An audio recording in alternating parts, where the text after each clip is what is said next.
I'm not an actress, and this is not a joke. Our topic is a sacred liturgy, something I take very seriously. I am not a professional singer. I was just a Catholic in the pews until someone invited me to join our parish choir. Before I say another word, listen to this short recording of me from a few weeks ago singing at the Sacred Music Symposium.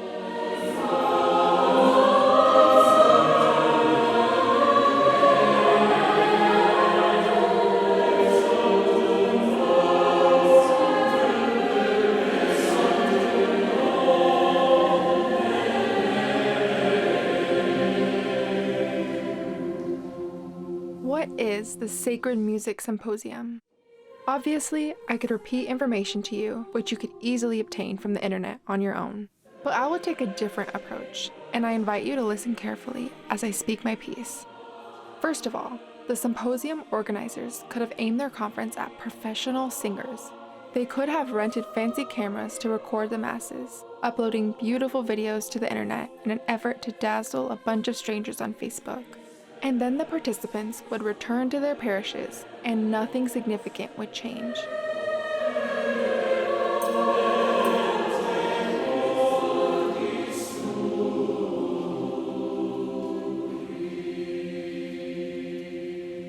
But that's not what they did, and that's not why you need to learn about this conference. They deliberately planned the symposium to educate those who come. To give one small example, they allow participants to accompany Vespers on the organ, even though some have never done this before.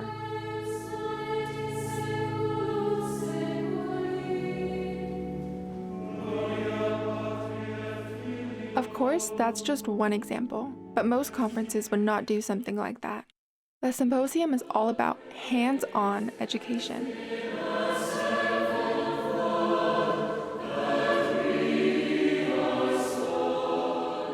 Something else sets the symposium apart. The teachers are professional conductors who have worked in real-life parishes. Conducting university choirs, for example, is not the same as working with parish choirs. I could say so much more, but I'm almost out of time. So let me close by reading quotations from actual participants. But please realize, I'm reading less than 1% of what each person wrote. A wife and mother who traveled 1,500 miles wrote, "Your conference was like nothing I had ever experienced. I'm not accustomed to being at a loss for words, but I truly can't tell you how much it meant to me to be able to attend. It was one of the most moving things I have ever experienced." A husband and father who's choirmaster at a cathedral wrote, "Every aspect of the liturgy lifted your mind and heart to God the Father, creator of the universe, and his Son, Jesus Christ. This felt like what Mass was truly meant to be."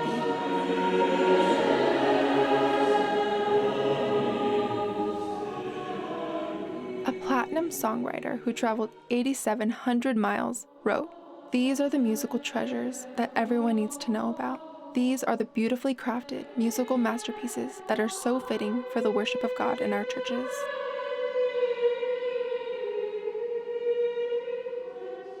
A wife, pediatrician, and mother of 6 children who traveled 2,600 miles wrote, "This was my first time attending the Sacred Music Symposium.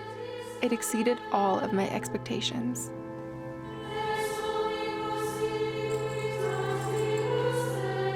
A young man who's only been singing for a few months wrote, "The symposium featured many interesting lectures, some of which involved music theory that was too complex for me. Yet somehow, those who gave the lectures made each one sound like the most interesting thing on the planet."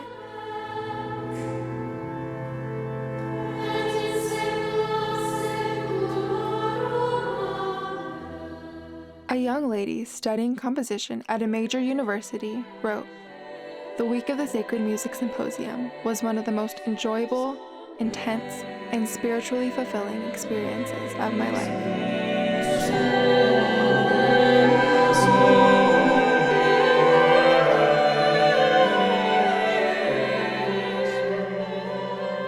A young woman who traveled 7,800 miles wrote, "This was my first time attending the Sacred Music Symposium. The memory will stay with me forever. But what I loved even more than the singing, workshops, and talks was the humble zeal of the people I met, the presenters, organizers, and attendees.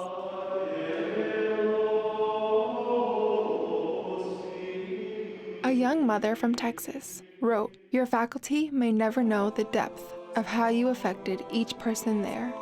By Friday's end, when we had finished singing Mass for the Feast of the Sacred Heart, I found myself weeping, almost in disbelief. For my part, I can say that I am changed forever.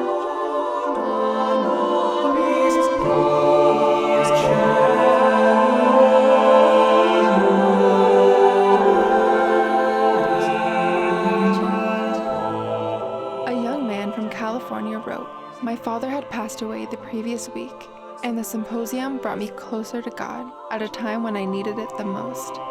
It was one of the greatest weeks of my life."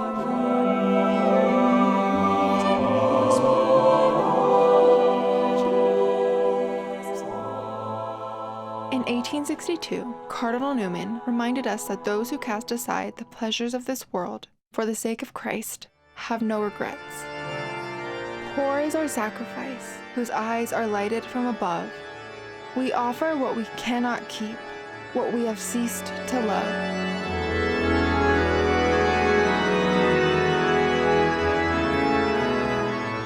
Say not the struggle not availeth.